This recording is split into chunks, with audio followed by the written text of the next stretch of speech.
messieurs, ravi de vous retrouver pour cette nouvelle édition de votre journal de 15 heures. Les titres qui vous seront développés.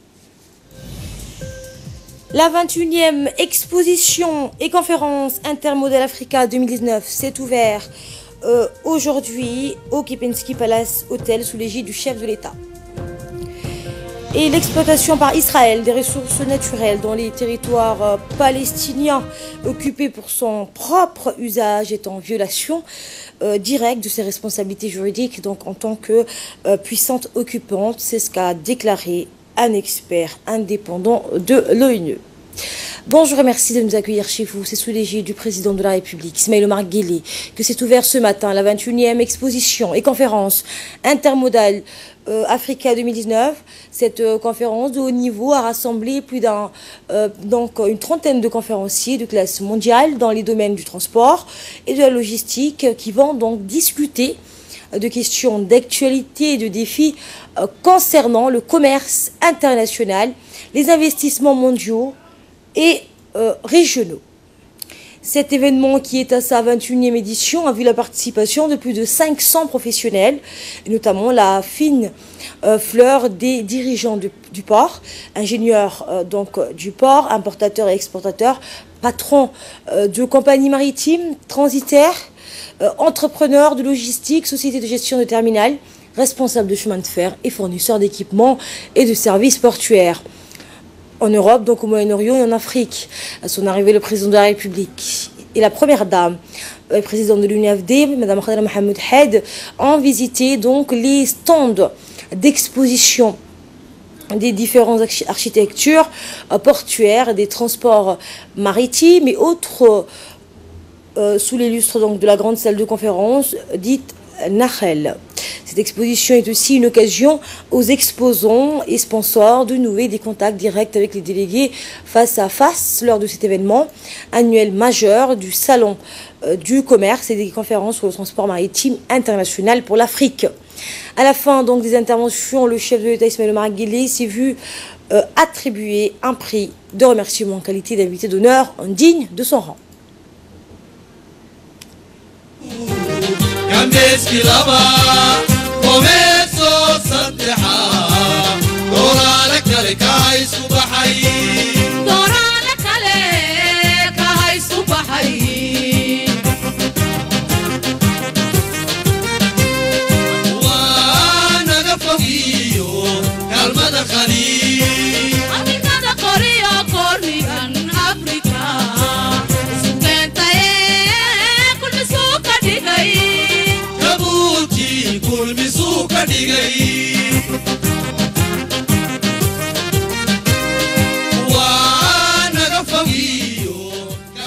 Et rappelons que pendant 2 jours, ces 30 conférenciers de renom mondial de différents domaines du transport et de la logistique traiteront des questions d'actualité et des défis concernant la conjoncture de l'économie mondiale et son influence sur le commerce, mais aussi des investissements sous forme de discussions de panélistes.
Le directeur général de Transport Evans a dans son intervention indiqué que l'intermédiaire donc de l'Afrique intermodale est d'abord un événement annuel qui s'est déroulé donc pour la première fois, c'était en 2003 à Mombasa. Écoutons les propos du directeur.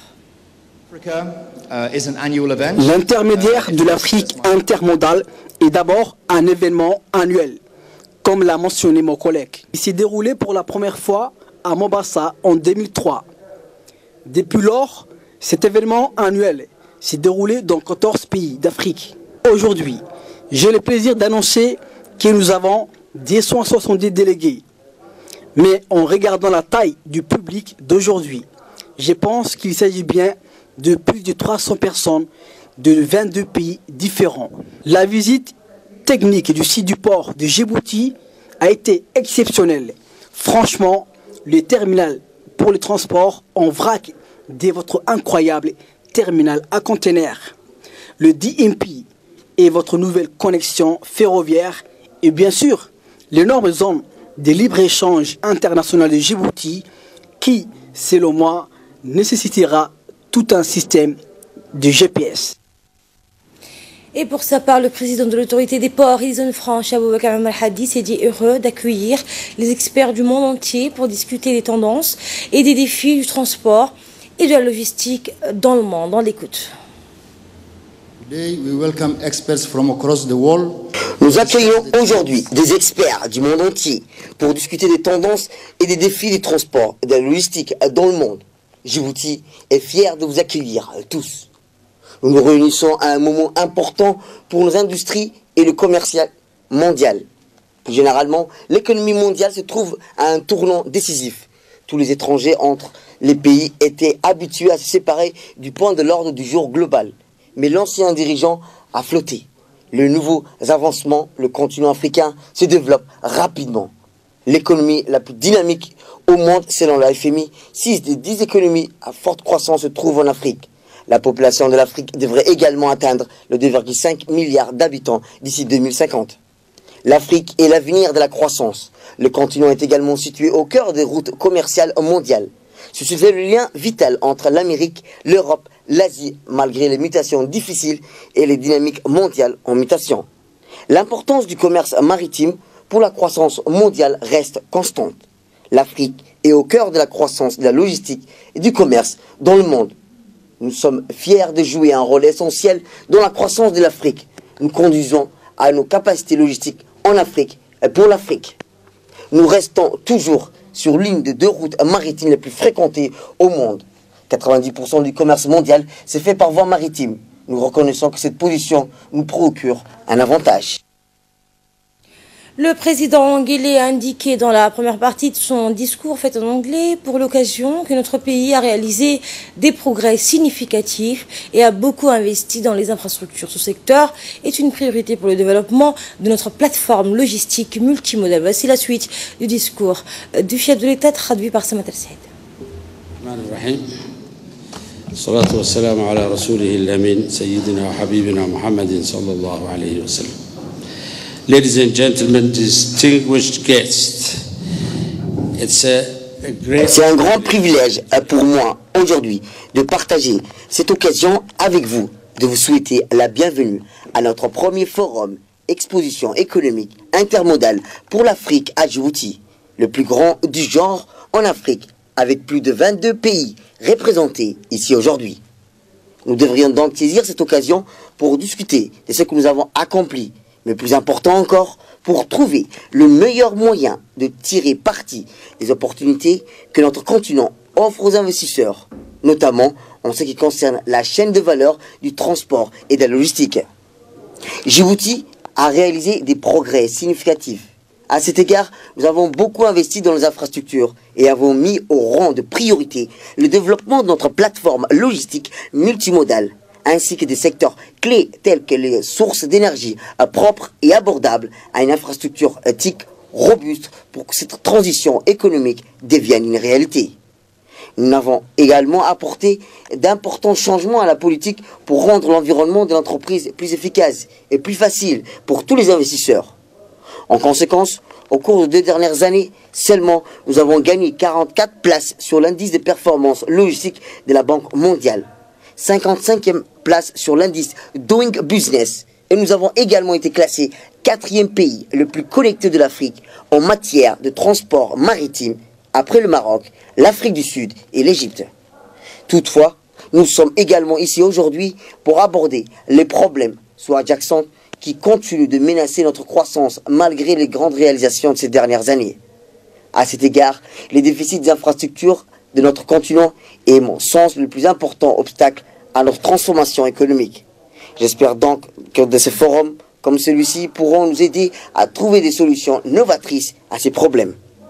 Dès le départ, le fait même que cette assemblée ait réuni un groupe d'investisseurs de parties prenantes aussi divers du monde entier montre tout le schéma parcouru et le regain de dynamisme en matière de croissance et d'infrastructure.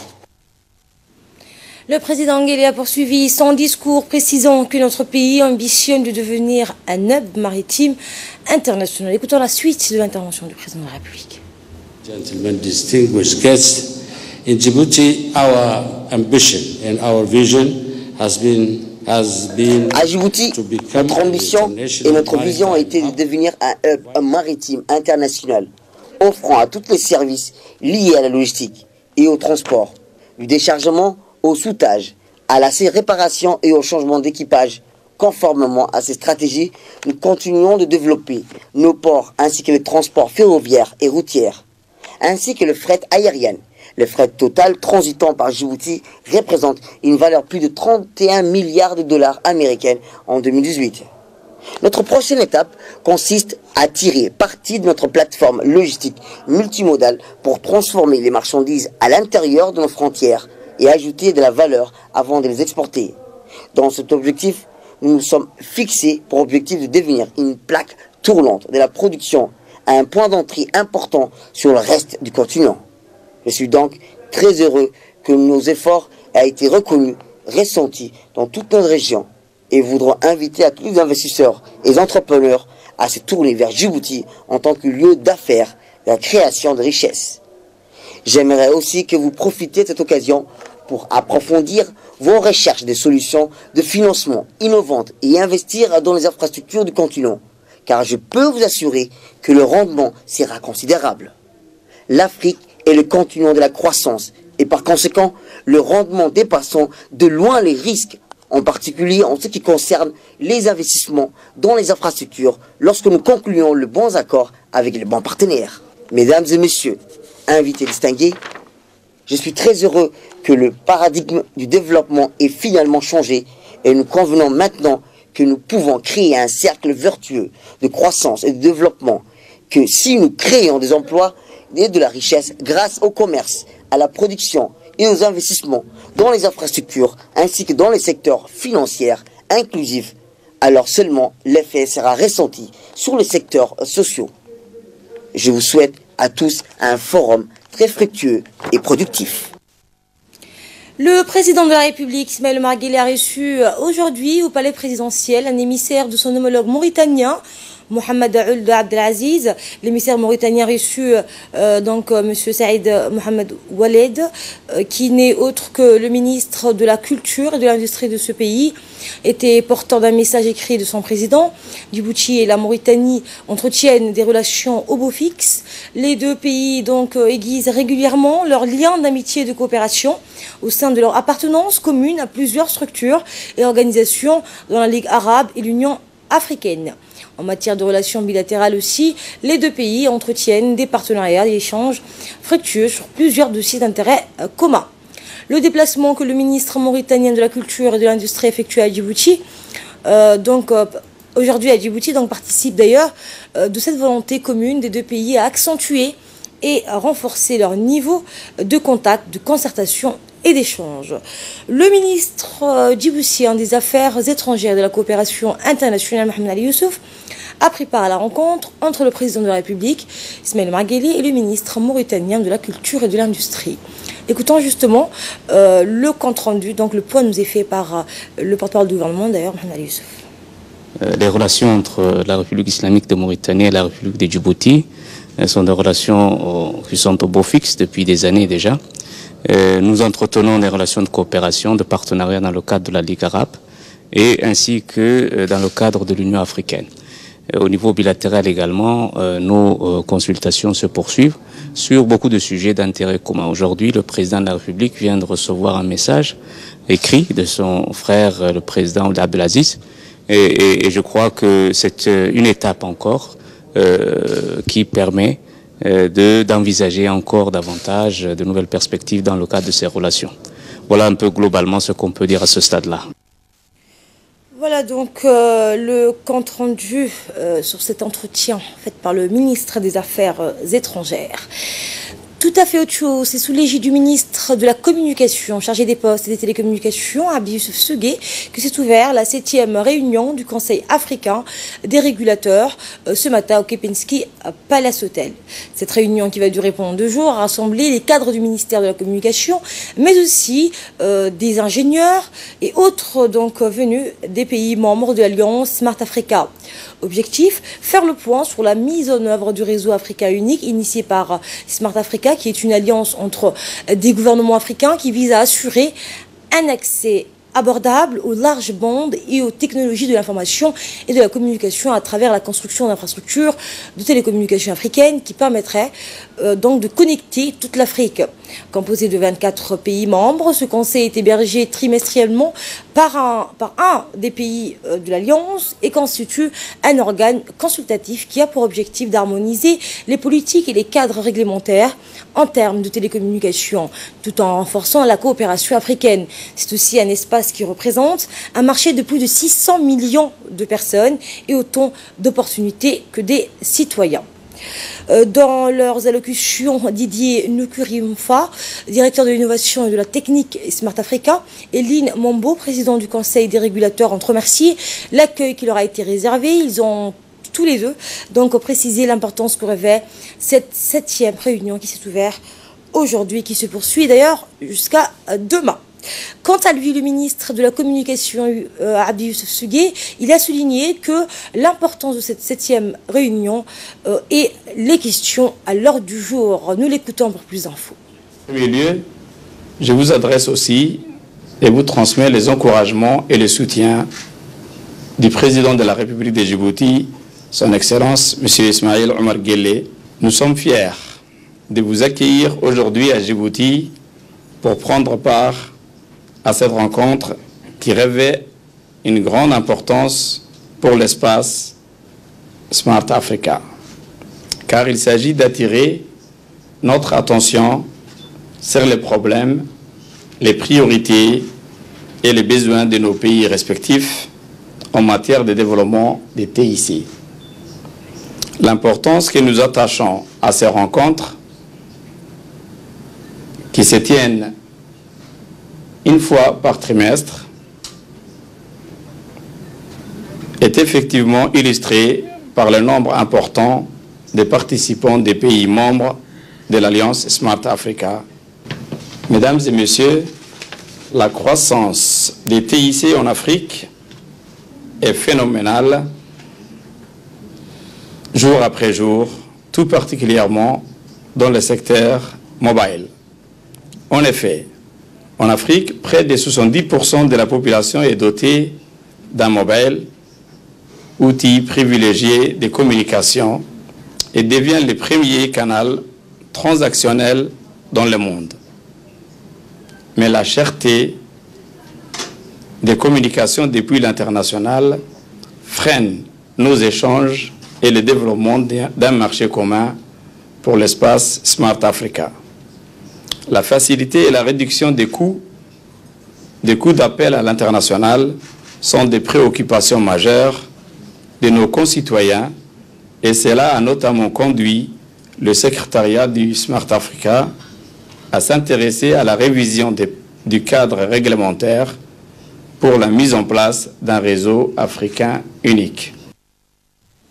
Dans le reste de l'actualité, sous l'égide du ministre du Travail chargé de la réforme de l'administration, s'est tenue ce matin la conférence sur le lancement de la stratégie en matière de santé et sécurité au travail. Cette rencontre organisée par la CNSS et l'Inspection générale des travailleurs et de loi sociale a réuni les acteurs économiques, les partenaires sociaux et les régulateurs du marché du travail afin de s'atteler sur les tenants et aboutissants de la santé et sécurité au travail. L'objectif est de réduire les nombres des accidents de travail et les malades professionnels qui montent en flèche ces dernières années. En effet, de par le monde, toutes les 15 secondes, un travailleur meurt d'un accident ou d'une maladie liée au travail. Cela fait donc 2,78 millions de décès chaque année selon l'Organisation internationale du travail et ces chiffres ont tendance à augmenter donc de plus en plus.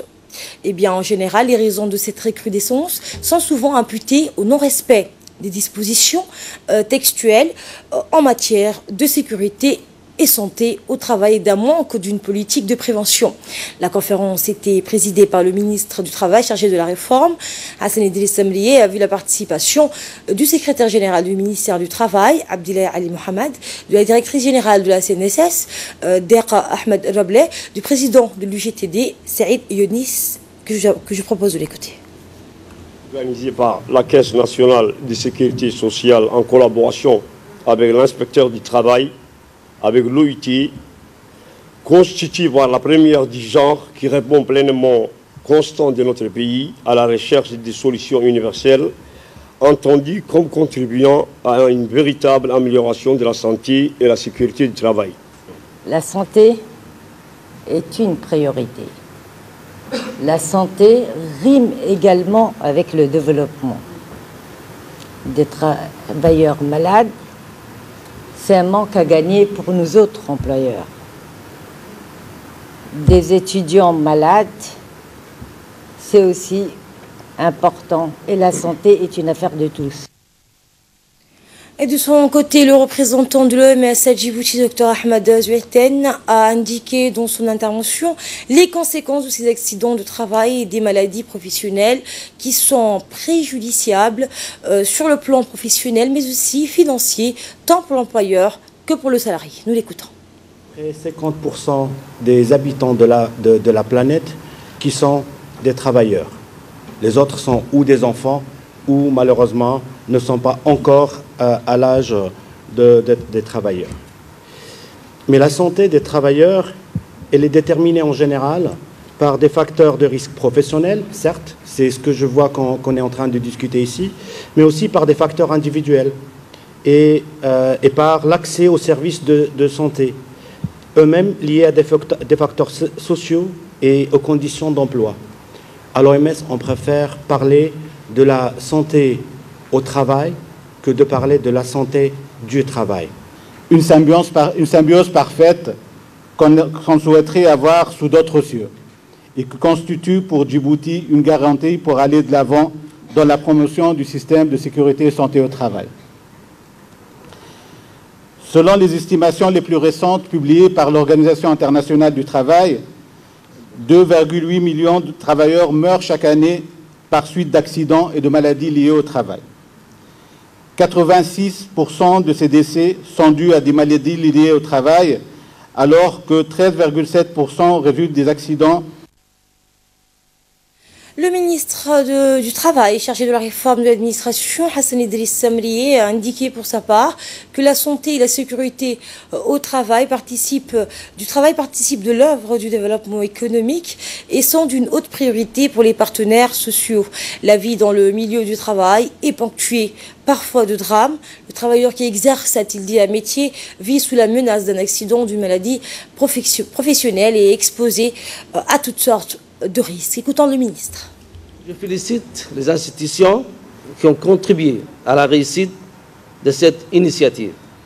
J'exprime ma gratitude aux experts qui ont bien voulu partager leur expérience avec nous. Mesdames et messieurs, la question de la santé et de la sécurité du travail participe à l'œuvre de développement économique et sont d'une priorité pour les partenaires sociaux. La vie dans le milieu du travail est ponctuée parfois de drames. Les travailleurs qui exercent un métier vivent sous la menace d'un accident ou d'une maladie professionnelle et est exposé à toutes sortes de risques. En effet, l'erreur de manipulation, le manque de vigilance, l'absence de protection sont les facteurs qui insécurisent le milieu du travail. La santé au travail est un droit. Les maladies, les actions de travail ont un coût pour la société, pour la sécurité sociale, mais également pour les familles de victimes. L'état actuel des choses nous montre qu'il faut nous mettre sur la prévention. Un grand effort de mise en place de la sécurité et de la santé au travail est nécessaire. Employeurs et travailleurs doivent agir ensemble pour sensibiliser et développer une culture de prévention en matière de sécurité au travail. Promouvoir les meilleures pratiques. Nous devons renforcer la prise de conscience collective pour implanter les normes sécuritaires, mais également pour se prémunir contre les risques d'accidents et de maladies professionnelles. Les employeurs sont appelés à intégrer les questions de sécurité dans la politique de gestion des ressources humaines et en faire une valeur pour changer la culture du travail. Également dans l'actualité, le ministre délégué chargé de la décentralisation, Hamadou Mohamed Al-Amis, a reçu aujourd'hui à son cabinet le chargé d'affaires de l'ambassade du Royaume d'Arabie Saoudite auprès de la République de Djibouti, Ishaq Ben Ibrahim Al-Ureni.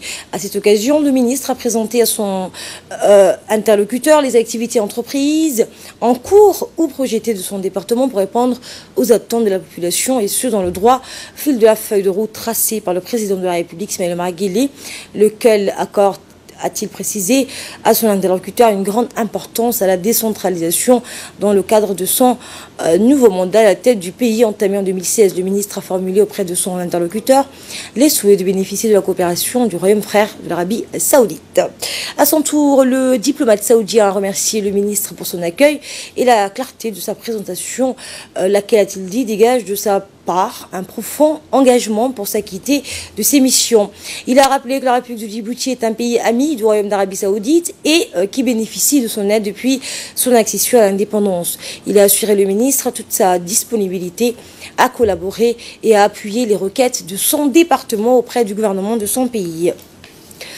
Les travaux du Forum arabe et africain de la jeunesse sont ouverts samedi à Aswan, en Égypte, sous les auspices du président de la République égyptienne, Abdel Fattah al-Sisi, en présence d'une pléiade d'officiels de marque, tels que le secrétaire général de l'Union africaine, Moussa Faki, le président de la CAF, Ahmed, de très nombreux ministres, dont notre secrétaire d'État à la jeunesse et au sport, Hassan Mohamed Kamil. Ce forum d'Aswan faisait suite aux recommandations de celui de Sharm el-Sheikh du février 2018. Objectif, axé sur la nécessité d'offrir à la jeunesse arabo-africaine l'opportunité de développer leurs idées dans tous les domaines, de les intégrer donc en sus d'initiatives innovantes pour un développement durable du continent. En marge du forum, le secrétaire d'État à la jeunesse et au sport, Hassan Mohamed Kamil, a eu des tête-à-tête avec ses homologues ghanéens, tchadiens, gabonaises, yéménites, burundaises, entre autres, et ont eu donc une franche discussion sur le rôle crucial de la jeunesse africaine pour faire face aux défis qui se profilent à l'avenir. Et le forum s'est achevé enfin donc hier sur une note optimiste de la part des organisateurs de cette plateforme, puisque notre continent regorge des ressources naturelles et humaines et offre d'opportunités d'investissement. Retour à Djibouti, le colonel de la gendarmerie nationale, Zakaria Hassan Aden, a offert un dîner de gala hier soir à l'hôtel Kempinski Palace à la délégation de 31 pays africains et des forces françaises et italiennes. Cette délégation en prépare aujourd'hui à l'occasion de l'inauguration de l'école internationale de perfectionnement de la pratique de la police judiciaire au PK 23. On prépare également à ce dîner hier soir outre le colonel de la gendarmerie nationale, le directeur de la sécurité nationale Hassan Saïd Khairé, ainsi que des directeurs généraux, des commandants des forces de la gendarmerie ainsi que des forces françaises et italiennes, des représentants de 15 pays amis de l'Afrique, en l'occurrence le Burkina Faso, le Cameroun, la Centrafrique, la République démocratique du Congo, le Congo-Brazzaville, la Côte d'Ivoire, le Gabon, la Guinée, Conakry, le Mali, le Sénégal, le Tchad et le Togo. Le dîner était agrémenté par des danses folkloriques, ainsi que des chants musicaux animés par des artistes nationaux. Et à la fin du dîner de gala, le colonel de la gendarmerie nationale et le directeur de la sécurité nationale, Hassan Saïd Khairé, ont procédé à la remise des cadeaux à la délégation. À cette même occasion, la délégation a donc pour sa part aussi remis un cadeau au colonel de la gendarmerie nationale.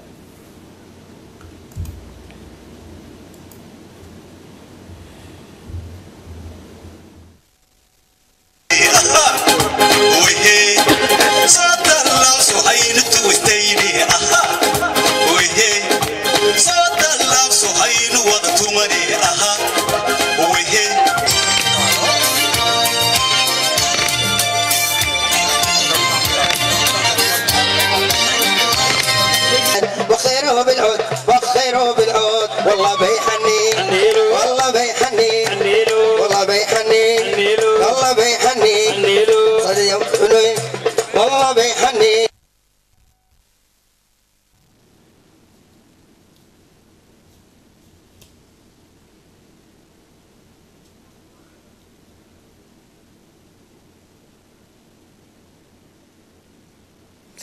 Écoutez justement le colonel de la gendarmerie nationale, M. Zakaria Hassan Aden, qui s'est exprimé en ces termes.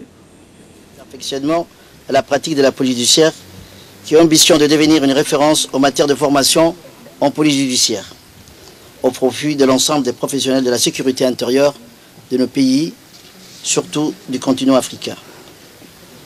Demain, 20 mars 2019, sera inaugurée cette école avec vous, à nos côtés. C'est un événement important pour notre pays, mais aussi pour toute l'Afrique, mais également notre partenaire principal qui est la France. C'est un événement que je porte évidemment au cœur de mon quotidien depuis un peu plus de 2 ans. Nous profiterons de cette occasion pour clôturer le premier stage de perfectionnement qui a débuté il y a un peu plus de 6 semaines, à remettre aux participants leur diplôme de fin des stages. Donc, pour conclure, l'ensemble de la gendarmerie nationale, ses officiers, se joint à moi pour vous souhaiter, à vous tous, la bienvenue à Djibouti. Et surtout, vous remercie d'avoir accepté d'honorer de votre présence cette cérémonie d'inauguration en dépit de vos importantes obligations. Bon séjour à vous tous et bonne soirée. Et merci aussi, encore une fois.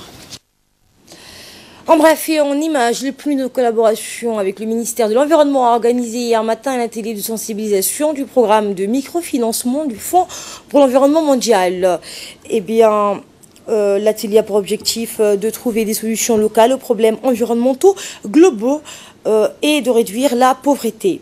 Le programme est exclusivement destiné aux organisations de la société civile, les ONG et associations de développement auxquelles il apporte des appuis techniques et financiers pour l'exécution donc des projets communautaires susceptibles de contribuer à la gestion durable des ressources naturelles et à la protection de l'environnement. De son intervention, le secrétaire général du ministère de l'Environnement, Dini Abdellah Omar, a indiqué que la République de Djibouti donc, a développé des projets et programmes alignés sur les priorités nationales et a bénéficié des opportunités de financement du Fonds pour l'environnement mondial afin de répondre aux préoccupations environnementales. Et de là, nous passons à ce qui domine l'actualité hors de nos frontières. L'ONU qui présente un nouveau plan pour le retrait des combattants au Yémen. Les Nations Unies vont présenter donc au gouvernement yéménite et aux rebelles Houthis un nouveau plan pour le retrait des combattants. Le principe de ce redéploiement avait été approuvé dans le cadre d'une trêve conclue en décembre en Suède. L'exploitation par Israël des ressources, je le disais en titre, dans les territoires palestiniens occupés pour son propre usage est en violation directe de ses responsabilités juridiques en tant que puissante occupante. C'est ce qu'a déclaré un expert indépendant de l'ONU devant le Conseil des droits de l'homme. M. Ling a développé le principal thème de son rapport, portant notamment sur le droit à l'eau, aux ressources naturelles et à l'environnement. Et enfin, Donald Trump qui évoque la possibilité que le Brésil devienne membre de l'OTAN. Le président américain a évoqué hier la possibilité que le Brésil devienne membre de l'OTAN en accueillant à la Maison-Blanche son homologue brésilienne. Eh bien, j'ai l'intention d'accorder au Brésil le statut d'allié majeur non membre de l'OTAN ou même possiblement qu'il devienne allié membre de l'OTAN, a déclaré Donald Trump. La Colombie est devenue en 2018, on le rappelle, le seul pays latino-américain à rejoindre l'organisation du traité de l'Atlantique Nord avec le statut de partenaire mondial. Fin de ce journal, merci à vous de l'avoir suivi. Très bon après-midi à toutes et à tous sur Télé Djibouti.